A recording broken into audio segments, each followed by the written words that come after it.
الله أكبر الله أكبر. بسم الله الرحمن الرحيم. السلام عليكم ورحمة الله وبركاته. الحمد لله الذي بنعمته تتم الصالحات وبفضله تتنزل البركات والخيرات وبتوفيقه تتحقق المقاصد والغايات. أشهد أن لا إله إلا الله وأشهد أن محمد رسول الله.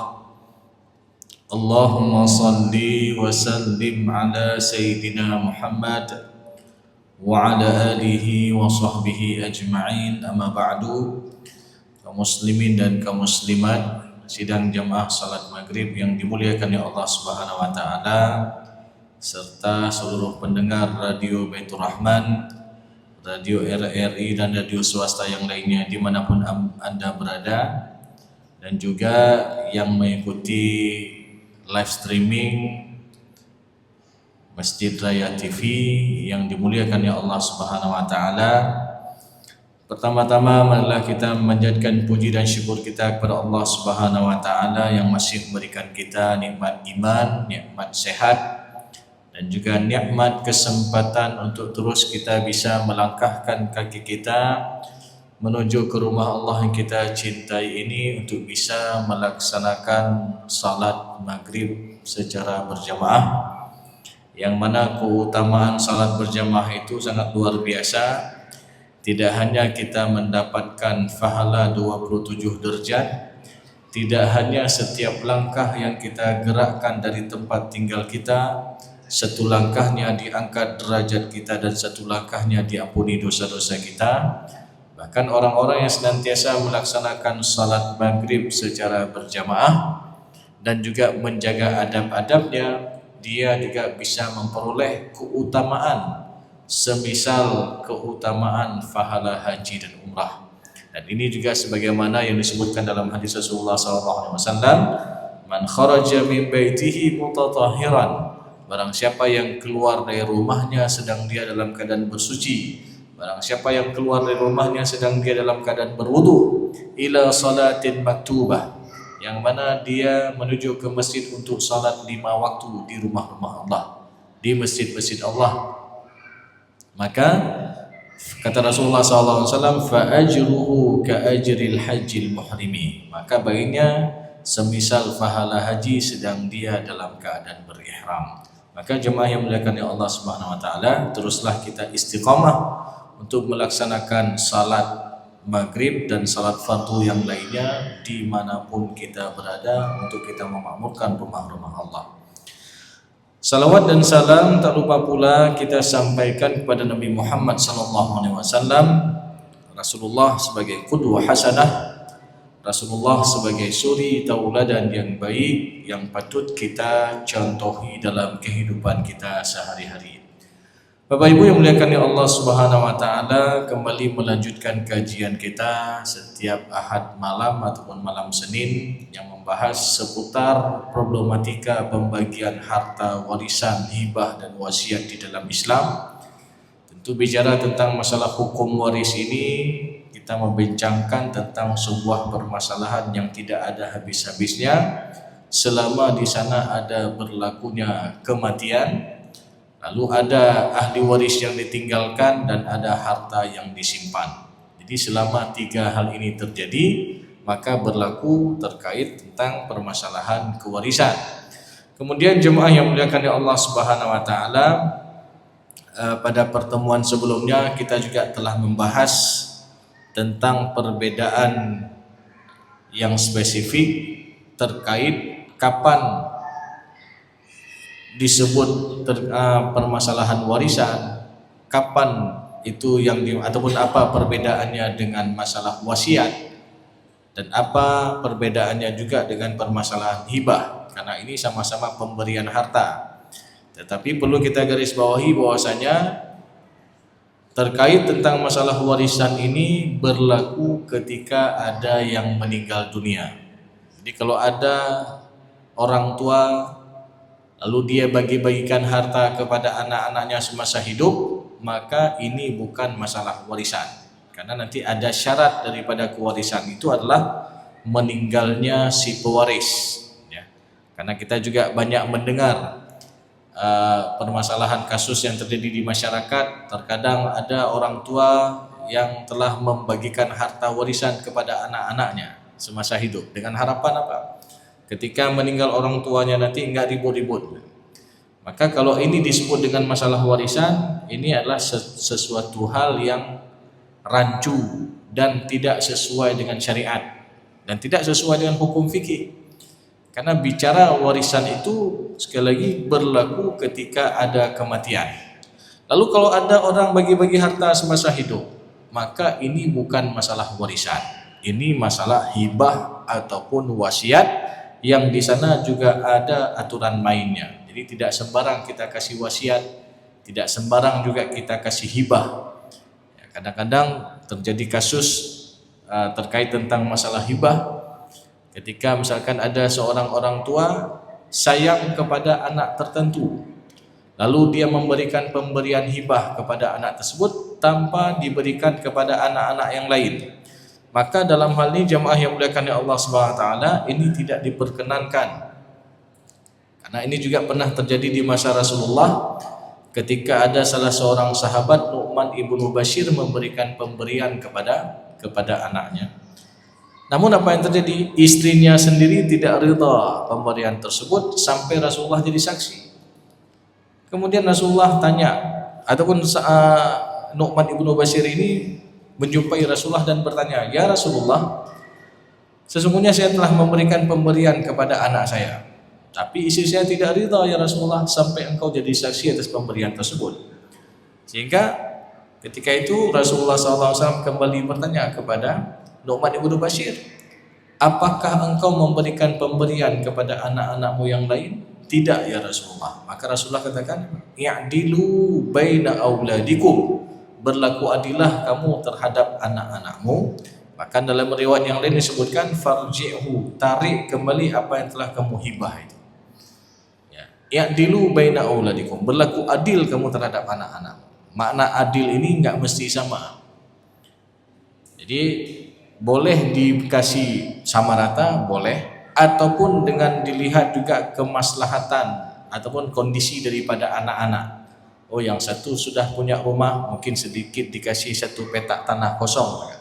Yang satu lagi belum punya rumah, ada sedikit bangunan di atasnya. Itu sah-sah saja kalau dalam pemberian hibah. Ya.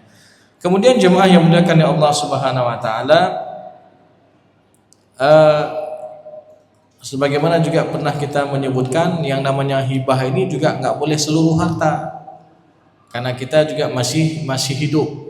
Jadi nggak boleh semua kasih hibah buat anak-anak, ya, sedangkan kita masih hidup. Maka di dalam kompilasi hukum Islam yang menjadi rujukan para hakim ataupun di pengadilan agama ataupun di mahkamah syariah, itu dalam pemberian hibah juga diberikan batasan maksimal, yaitu sebesar 1/3, sama seperti wasiat, dan nggak boleh diberikan semua harta. Dan jemaah yang dimuliakan oleh Allah Subhanahu Wa Taala, kemudian ada juga pemberian semasa hidup, yaitu yang disebut dengan wasiat.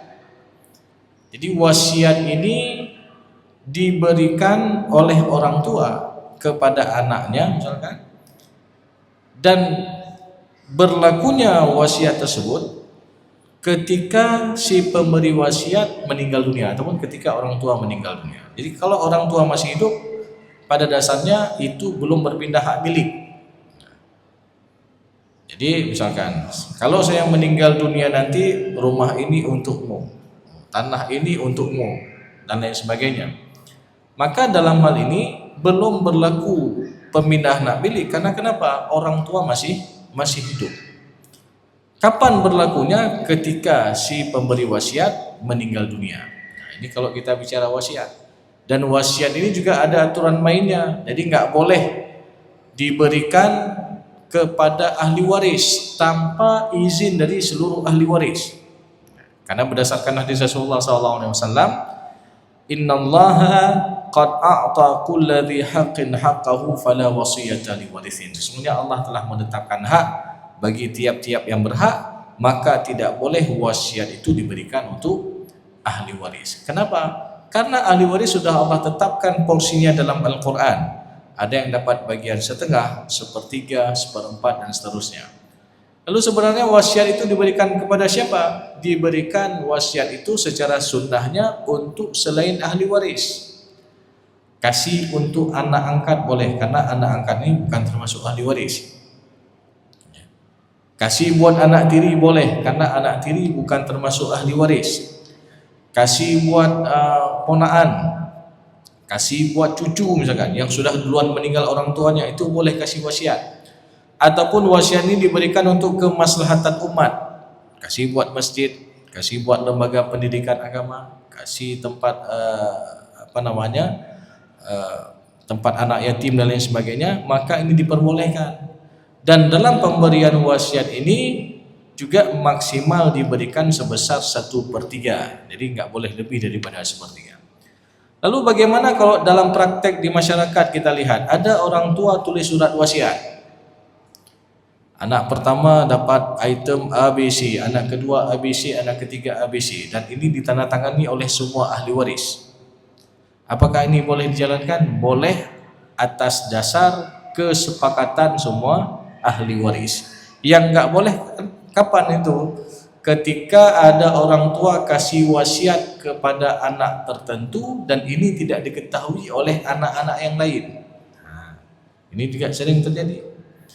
Ya, ketika nanti misalkan ada salah satu anak yang merawat orang tua, lalu anak ini menjelang sakit orang tuanya ataupun ketika sakit menjelang kematian orang tuanya dikasih wasiat oleh orang tuanya, nyonya ayah meninggal rumahnya cok gerot, kalau ayah meninggal rumah ini buat kamu karena kamu sudah jaga ayah, karena kamu sudah urusin ayah dan lain sebagainya. Maka dalam wasiat tadi ini tidak diketahui oleh ahli waris yang lain. Sehingga jadi masalah. Kapan jadi masalah? Ketika meninggal orang tua. Lalu duduklah semua anak-anak nih, para ahli waris. Lalu anak ini yang menjaga dan merawat orang tuanya ini mengatakan, "Jaman wate ayah sakit, ayah natem gebegah baklun, natem gewasit baklun. Bahwasanya rumah ini kasih buat saya. Karena saya sudah rawat ayah, sudah menjaga ayah dan sebagainya." Lalu nanti ahli waris yang lain mengatakan, "Oh, kami nggak tahu kok, ayah nggak pernah bilang sama kami." Nah, sehingga ini jadi masalah. Maka kalau ini dipermasalahkan jamaah yang dimuliakan Allah Subhanahu Wa Taala, maka kembali kepada hukum asal wasiat. Pada dasarnya la wasiyata liwarithin, wasiat itu nggak boleh diberikan untuk ahli waris. Maka tadi ada perbedaan. Ya, ada juga perbedaan konsekuensi hukum dengan berbeda istilah dalam permasalahan fikih. Ada yang disebut dengan masalah warisan, ada yang disebut dengan masalah hibah, ada yang disebut dengan masalah wasiat dan lain sebagainya. Jadi ini juga ada konsekuensi hukum yang berbeda. Bicara tentang masalah hibah ada konsekuensi hukumnya. Bicara tentang masalah wasiat ada konsekuensi hukumnya. Bicara tentang masalah warisan ini juga ada konsekuensi hukumnya. Contoh apa? Masalah warisan itu berlaku kaedah 2:1 antara laki-laki dan perempuan. Sedangkan untuk dalam pemberian hibah ataupun wasiat itu enggak berlaku kaedah 2:1. Enggak boleh juga ataupun enggak diwajibkan juga harus laki-laki lebih besar dapat daripada perempuan ketika pemberian masa hidup orang tuanya. Boleh dibagi sama rata ataupun boleh dilihat dari kemampuan daripada si anak-anak yang ditinggalkan oleh almarhum tersebut, ya. Jadi dengan dilihat kondisi anak-anaknya, oh yang satu mampan, yang satu kurang, mungkin yang kurang ini diberikan sedikit lebih. Ataupun kan ada 3 orang anak sudah dinikahin sama ayahnya, lalu ada satu lagi belum menikah, maka ada yang dikasih wasiat, ada dilebihkan sedikit kepada anak yang belum nikah nanti. Jadi ini sah-sah saja sekali lagi dalam pemberian hibah ataupun dalam pemberian wasiat. Baik, jemaah yang dimuliakan oleh Allah Subhanahu wa taala, dan juga di antara kasus yang banyak terjadi dalam masyarakat adalah kasus penundaan pembagian warisan. Ya. Contoh yang baru-baru ini ditanyakan kepada kami tentang sebuah kasus dan bagaimana cara penyelesaiannya terkait ketika seorang istri meninggal dunia. Jadi seorang istri meninggal dunia, meninggalkan suami dan ada 2 orang anak. Jadi ada anaknya 2 orang. Kebiasaan orang kita, ya, kalau ibu meninggal dunia masih hidup ayah, itu belum bagi. Ya, hana dah bagi le. Kenapa kan? Nah ayah utang udin. Kebiasaan kita seperti itu.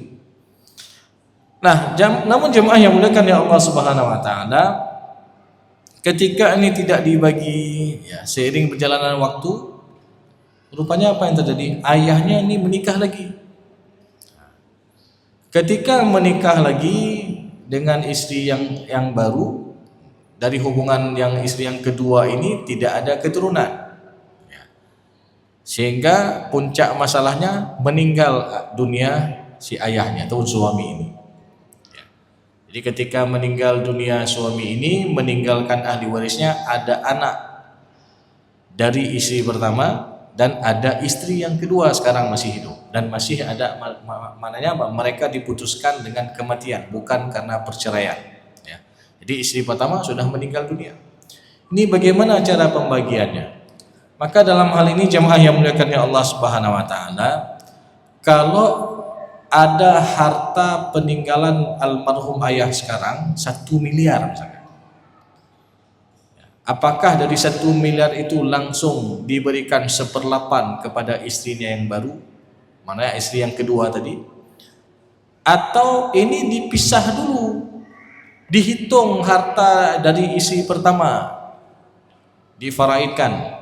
Maka misalkan kalau perolehan harta itu semata-mata harta yang didapatkan setelah perkawinan. Jadi dari 1 miliar itu adalah harta yang didapatkan setelah perkawinan, ataupun disebut dengan harta gonogini, ataupun harta seharkat, ataupun harta bersama dengan istri pertama dulu. Nah, jadi kalau ini adalah harta bersama dengan istri pertama, ini harus dipilah di awal. Oh, kalau ada hartanya 1 miliar, berarti 500 menjadi hak milik istri, 500 lagi menjadi hak milik suami. Kemudian yang menjadi hak milik daripada almarhumah istri yang pertama ini baru difaraidkan. Udah 500 ini kita kurangi dulu kewajiban-kewajiban. Oh, almarhum untuk biaya pemakaman jenazah almarhum sudah aman karena sudah ada yang tanggung. Karena kalau kita di Aceh ini masih banyak tanah wakaf kuburan, dan bahkan kita juga di kampung-kampung itu sudah ada tim fardu kifayahnya, ya, untuk menyelesaikan terkait tentang pemakaman almarhum. Tapi kalau di kota-kota besar itu mereka harus kapling tanah kuburan, ya, untuk biaya transportasi ambulan lagi mereka harus persiapkan, belum lagi kain kafan, kerenda dan lain sebagainya. Maka jemaah yang dimuliakan oleh Allah Subhanahu wa taala, kalau tidak ada yang tanggung, ini dia diambil dan dipotong daripada harta peninggalan almarhum yang 500 juta tadi. Ya, kita katakanlah misalkan dalam kasus ini enggak ada misalkan fardu kifayahnya sudah ditanggung semua, enggak ada biaya lain yang harus dikeluarkan. Kemudian kewajiban yang kedua adalah melunasi hutang-hutang almarhum. Kita lihat almarhumah istri yang pertama ini ketika meninggal dunia ada hutang enggak? Maka hutang ini kata para ulama dibagi 2. Ada hutang berkaitan dengan hak Allah dan ada hutang yang berkaitan dengan hak manusia. Apa itu hutang berkaitan dengan hak Allah? Contoh zakat yang belum dikeluarkan dari hartanya yang telah kena wajib zakat. Misalkan ada seorang telah menyimpan harta dalam setahun dan telah mencapai nisab sebesar 85 gram emas. Jadi kalau sudah hartanya telah disimpan selama setahun dan telah mencapai nisab 85 gram emas ke atas, maka wajib dikeluarkan zakatnya 2,5%. Katakanlah di tahun itu belum sempat dikeluarkan zakatnya, kemudian meninggal dunia, maka ini ada kewajiban bagi ahli waris untuk menyelesaikan zakat daripada harta almarhum orang tua yang meninggal dunia. Karena bicara zakat ini kita membincangkan tentang hal yang penting juga, sama pentingnya kita bicara tentang bab salat.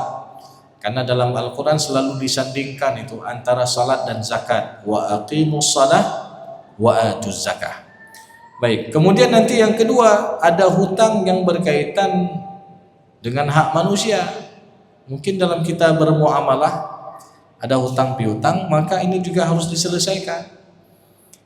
Katakanlah dalam kasus tadi misalnya, almarhum ada hutang berkaitan dengan hak Allah dan ada hutang berkaitan dengan hak manusia, total yang harus dikeluarkan sebesar 50 juta misalkan. Berarti dari 500 juta kurang 50 juta, tinggal 450. Kemudian almarhum ataupun almarhumah istri yang pertama ini sebelum meninggal dunia pernah memberikan wasiat. Jadi dalam surat wasiatnya disampaikan, nanti kalau mak meninggal dunia, tolong kasih 50 juta buat masjid. Nah, ini harus dijalankan oleh ahli waris. Nah, sehingga ini diambil daripada harta peninggalan almarhumah tadi. Jadi telah dari 500 juta harta peninggalan daripada istri yang pertama tadi, dikurangin hutang tadi 50 juta, kemudian dikurangi wasiat sebesar 50 juta, sisa hartanya tinggal 400 juta. Nah, 400 juta inilah yang akan divaraidkan untuk ahli warisnya. Oh, siapa ahli warisnya? Tadi ada suami masih hidup. Maka suami mendapatkan bagian 1/4 berdasarkan surat An-Nisa ayat ke-12. Jadi An-Nisa ayat ke-12 menjelaskan tentang bagian hak untuk suami ataupun istri dari pasangannya yang meninggal dunia. Fa in kana lahunna waladun falakumur rubu'u mimma tarak. Jadi jikalau almarhumah ini ada keturunan, ya, maka untuk suaminya mendapatkan ar-rubu', 1/4 mimma tarakna, daripada harta peninggalan almarhumah istrinya. Ya. Jadi suami dapat 1/4, berarti 1/4 dari 400 juta, 100 juta suami dapat, sisanya itu diberikan kepada anak-anak yang 2 orang, katakanlah anak laki-laki 2 orang. Jadi 100 juta diberikan kepada suami dan sisanya 300 juta itu dibagi untuk 2 orang anak laki. Lalu ini penyelesaian pertama nih ketika istri yang meninggal dunia. Kemudian ketika suami meninggal dunia, ini harus kita hitung lagi. Hartanya tinggal berapa? Oh, dari dia yang pertama dapat 500 juta tadi, ini harta sah harkat. Kemudian ditambah 100 juta daripada harta yang diwariskan dari istri yang pertama yang meninggal dunia, sehingga total hartanya tinggal 600 juta. 600 juta ini dikurangi lagi. Apakah almarhum dalam biaya pemakamannya ada dikurangin dari ataupun ada diambil daripada harta peninggalan almarhum, ya, ataupun ini sudah ditanggung semua, ya. Maka kalau sudah ditanggung sudah aman, nggak perlu dikeluarkan lagi. Kemudian almarhum apakah ada pernah meninggalkan hutang ataupun almarhum pernah ada memberikan wasiat. Wasiat di sini adalah wasiat dalam hal wasiat yang sunnah. Kasih buat masjid, kasih buat lembaga pendidikan agama, ya. Kasih buat panti asuhan dan lain sebagainya. Maka kalau tidak ada sama sekali, almarhum nggak ada hutang, kemudian almarhum nggak ada wasiat juga, berarti dari 600 juta itu langsung difaraidkan kepada siapa? Ahli warisnya ada istri tadi, istri yang kedua tadi. Dia dapat bagian 1/8 karena almarhum ini punya keturunan. Walaupun keturunannya itu bukan dari dia langsung, tapi dari istri yang pertama. Sehingga istri ini tetap dia mendapatkan bagian 1/8 karena dilihat almarhum ini punya keturunan atau tidak, baik dari dia ataupun dari yang selain dia ataupun dari yang sebelumnya.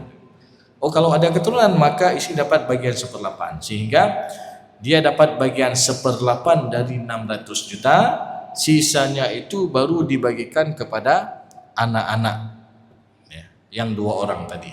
Sehingga jemaah yang muliakan Allah Subhanahu wa taala, maka setiap ada satu kematian, di sana ada satu penentuan warisan. Jadi harus kita hitung, harus kita urutkan dulu. Oh, te meninggal uri nang pun, so ahli waris. Hartanya mana nih? Harta bersamanya mana nih? Apakah ada harta bawaan dan lain sebagainya? Ini harus kita inventarisir dulu. Kemudian setelah itu baru nanti ketika suami meninggal dunia, siapa ahli warisnya? Kita hitung lagi. Karena ini ada terjadi 2 kematian. Kenapa terjadi 2 kematian? Karena ada penundaan pembagian warisan. Yang kita khawatirkan jemaah yang muliakan Allah Subhanahu wa taala, kalau misalkan aset daripada harta bersama itu dengan istri pertama itu dijual. Jadi tadi istri pertama meninggal dunia. Katakanlah meninggal tahun 2020 meninggal istri. Lalu suaminya ini menikah lagi di tahun 2022 ataupun 2023, menikah lagi dia. Ya, setelah dia menikah, ada aset dengan istri pertama dijual dan dibuat rumah ataupun toko ketika masa dengan istri yang baru ini. Nah, pertanyaannya, apakah aset itu dihitung harta bersama dengan istri yang baru ataupun itu masih dikategorikan sebagai harta bawaan daripada suami? Sehingga jemaah yang muliakan Allah SWT dalam hal ini tetap dilihat harta asalnya itu dari mana. Ini bukan dia dianggap harta bersama dengan istri yang kedua tadi. Kenapa? Asal daripada hartanya ini adalah harta dengan istri yang pertama yang belum difaraidkan. Sehingga kadang-kadang ini timbul masalah. Ya. Timbul masalah kapan? Ketika tadi misalkan dalam satu kasus, ya, suami istri menikah, setelah menikah ada keturunan. Ya, setelah itu meninggal istri lalu tidak difaraidkan. Ya, kemudian bapak ini menikah lagi dengan istri yang baru. Ketika menikah, aset dengan istri pertama dijual, dibuat rumah dengan masa istri kedua. Timbul masalah kapan? Nanti ketika meninggal orang tua ataupun ayah ataupun si suami ini. Nanti istri yang baru ini menganggap apa? Rumah ataupun toko tersebut ini harta bersama dengan dia. Karena kenapa? Dibangun ketika masa perkawinan dengan dia. Ya, anak-anak ini menganggap bahwasanya nyan rumah yang ngebangun ayah, nyan nah harta mak kamu jamun yang belum difaraid. Nah, sehingga ini jadi masalah. Ya. Kenapa ini jadi masalah? Karena ini tidak diselesaikan di awal. Maka jemaah yang muliakan Allah SWT tadi perlu kita selesaikan di awal dan jangan kita tunda-tunda dalam pembagian harta warisan ini dalam waktu yang lama. Ya. Oh, kalaupun tunda atas dasar kesepakatan itu sah-sah saja misalkan. Oh Ustadz, kami nggak bagi dulu karena kenapa? Itu dulu ada harta peninggalan orang tua kami, ada kilang padi, ada pabrik padi. Kami sepakat ahli warisnya ini nggak mau jual, tetap dilaksanakan operasional sebagaimana biasa.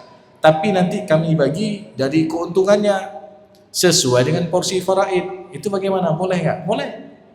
Atas dasar kesepakatan bersama. Sehingga apa? Dianggap semua ahli waris ini memiliki saham dari pabrik padi yang ditinggalkan oleh orang tua ini. Jadi semua ada saham. Oh, misalkan kalau meninggal dunia suami, istri juga ada saham di situ.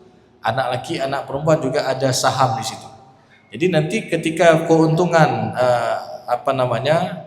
pembagian keuntungannya dibagi sesuai dengan porsi faraid. Maka ini apakah boleh? Boleh. Atas dasar kesepakatan ahli waris dan tidak ada yang boleh menjualnya kecuali atas keizinan daripada semua ahli waris. Jadi ini jemaah yang muliakan Allah SWT, ini berarti penundaan atas dasar kesepakatan bersama di antara ahli waris. Tapi kalau ditunda-tunda dalam waktu yang lama misalnya, dan ini juga tidak ada yang tertulis, ini yang kita khawatirkan. Apalagi nanti ada sebagian aset warisan dikuasai oleh ahli waris tertentu. Apalagi nanti ada aset warisan yang kadang-kadang ini juga dikhawatirkan terjadinya penggelapan, boleh kita katakan, ya. Ataupun dibohongin oleh salah satu ahli waris. Ada sebagian ahli waris yang berada di lokasi tanah peninggalan orang tua, tanah warisan. Ada sebagian ahli waris dia harus merantau di tempat yang lain. Nanti yang dirantau itu nanti akan mengatakan kepada misalkan abangnya yang ada di kampung, "Bang, nyan dari harta peninggalan runcit kamu, nyan runcit tanyo tepayah dah bagi." Lalu abangnya bilang, "Bek dia dah bagi dia. Nyangkehnya kenang-kenangan runcit tanyo." Rupanya apa yang terjadi? Diam-diam abangnya ini ipegala.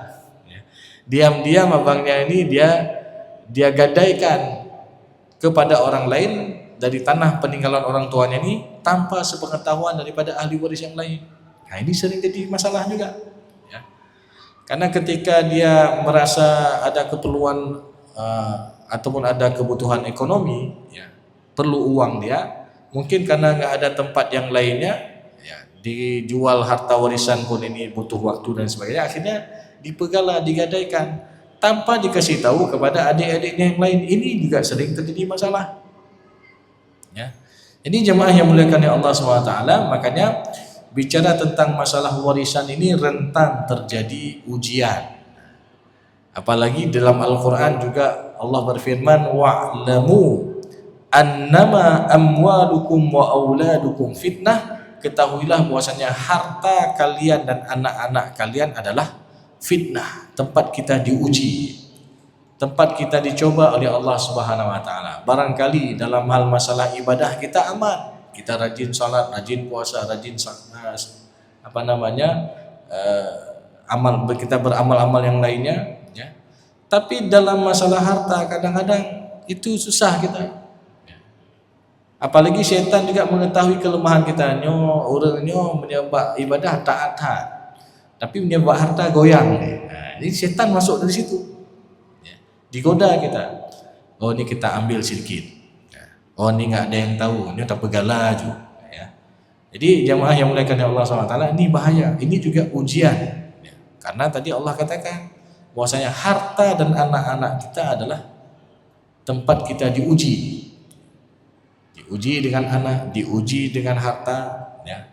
Sampai ada perkataan yang berkembang di masyarakat yang mengatakan apa?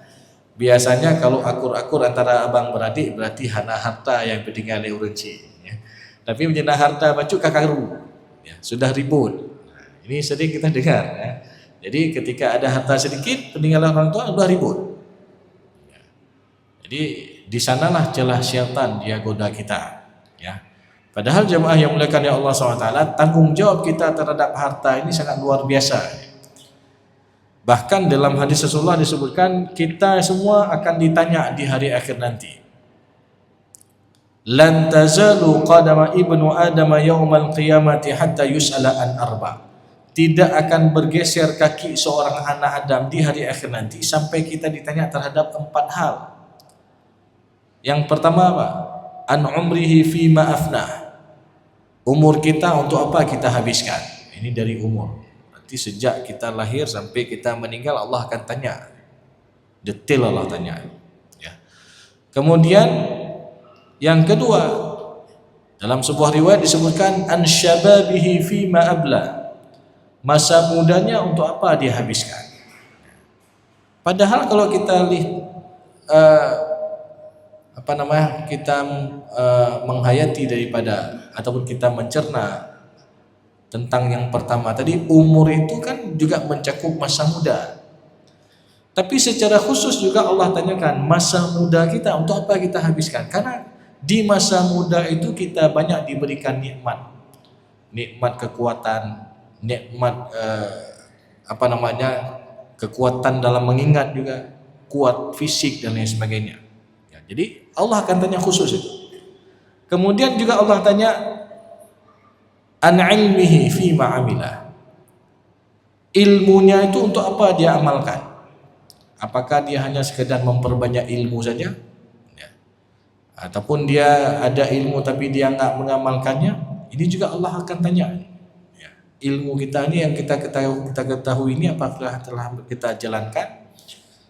Jadi Allah akan tanya itu juga. Dan yang terakhir Allah akan tanya harta kita ini dari 2 sisi. Ya. Kalau tadi hanya satu sisi, ya. Oh, dari ilmu, dari mana kita, apakah kita amalkan atau tidak. Umur kita Allah akan tanya juga, untuk apa kita habiskan. Tapi yang terakhir Allah tanya terkait dengan harta kita. Itu dari dua sisi. Yang pertama Allah tanya min aina iktasabahu, dari mana kita dapat harta itu. Yang waktu itu hartanya dari mana? Apakah dengan cara yang halal, ataupun dengan cara yang syubhat, ataupun dengan cara yang haram, ya, ataupun dengan cara menzalimi hak orang lain, ataupun dengan cara memakan harta anak yatim. Allah akan tanya itu semua. Dari mana kita dapat itu? Dan yang kedua juga Allah akan tanya, kemana kita habiskan? Jadi kita habiskan kemana nih? Ini habis kemana nih? Apakah jangan-jangan dia ada main judi online? Allah akan tanya itu. Ataupun dia habiskan ke tempat-tempat yang tidak diridhai oleh Allah Subhanahu wa taala, ataupun dia habiskan untuk berinfak kepada keluarganya, untuk dia sedekahkan jalan Allah. Ini juga Allah akan tanya. Jadi harta itu Allah akan tanya dari dua sisi, jemaah yang dimuliakan Allah Subhanahu wa taala. Maka jangan sampai kita menzalimi hak daripada ahli waris yang lain. Karena sekali lagi harta ini semua kita akan ditanyakan oleh Allah Subhanahu wa taala dari dua sisi tadi. Dari mana kita peroleh harta dan kemana kita habiskan. Ya. Mungkin jangan kita anggap oh di dunia ini paling nanti kalau diazab sebentar kan, di akhir-akhir yang penting tanya ojit dan pejuh makan ya. Kita bisa hidup dan bisa ini bisa itu ya. Dia pikir dengan pikirannya. Dan dia kira seakan-akan nanti di hari akhir nanti paling diazab siat. Ya. Maka perlu kita garis bawahi bahwasanya sebagaimana Allah berfirman dalam surat As-Sajdah, bahwasanya hitungan satu hari akhirat itu sama dengan ka'alfi sanatin mimma ta'udun. Sama dengan 1000 tahun kita hidup di dunia, itu satu hari di akhirat. Lalu apakah kita sanggup bertahan ketika kita dicampakkan ke dalam api neraka karena asbab kita memakan hak yang bukan hak kita, karena kita memakan hak anak-anak yatim di sana, ya. Lalu apakah kita mampu bertahan sehari saja? Karena satu hari akhirat hitungannya 1000 tahun kita hidup di dunia. Ketika nanti api itu membakar kulit kita, ya, disebutkan dalam surah An-Nisa itu, Allah akan gantikan dengan kulit yang baru, diazab lagi. Ketika sudah hangus, Allah gantikan dengan kulit yang baru, diazab lagi. Jadi kita setiap hari merasakan azab. Dan ini bukan sebentar, jemaah yang dimuliakan Allah Subhanahu wa taala. Maka sungguh heran kita dan sungguh aneh ketika ada orang yang dengan lantangnya dia bahkan ada yang mengatakan seperti ini, ya, dalam penyelesaian dalam sebuah kasus warisan. Waktu itu juga di hadapan saya sampai ada sebagian ahli waris ataupun ada satu ahli waris waktu itu mengatakan, apa Ustaz, pokoknya rumah saya ini Ustaz, urusan taman neraka hanya urusan loan. Na'udzubillah. Ya. Jadi itu orang-orang seperti itu sudah Allah tutup semua. Ya, Allah tutup hatinya, Allah tutup matanya, Allah silaukan dengan harta dan sebagainya. Maka ini jemaah yang dimuliakan Allah SWT, sekali lagi jangan sampai kita memakan yang bukan hak kita. Karena bicara tentang warisan ini kita bicara tentang masalah hak, dan mudah-mudahan ketika kita mengetahui yang mana yang hak kita, yang mana yang bukan hak kita, ya, ataupun kita memberikan hak sesuai dengan apa yang telah Allah tentukan dalam Al-Quran, maka di sana ada nilai ta'abbudi, nilai ketundukan kita kepada Allah Subhanahu wa taala, sehingga harta yang kita dapatkan ini semua bisa kita pertanggungjawabkan di hari akhir nanti di hadapan Allah Subhanahu wa taala. Lebih dan kurang saya mohon maaf. Aqulu qauli hadza wa astaghfirullah li wa lakum risal mu'minin. Wassalamualaikum warahmatullahi wabarakatuh. Sayyidina Muhammad wa ala alihi wa sahbihi ajma'in. اللهم أعنا على ذكرك وشكرك وحسن عبادتك ربنا اغفر لنا ذنوبنا ولوالدينا وارحمهم كما ربونا صغارا ولجميع المسلمين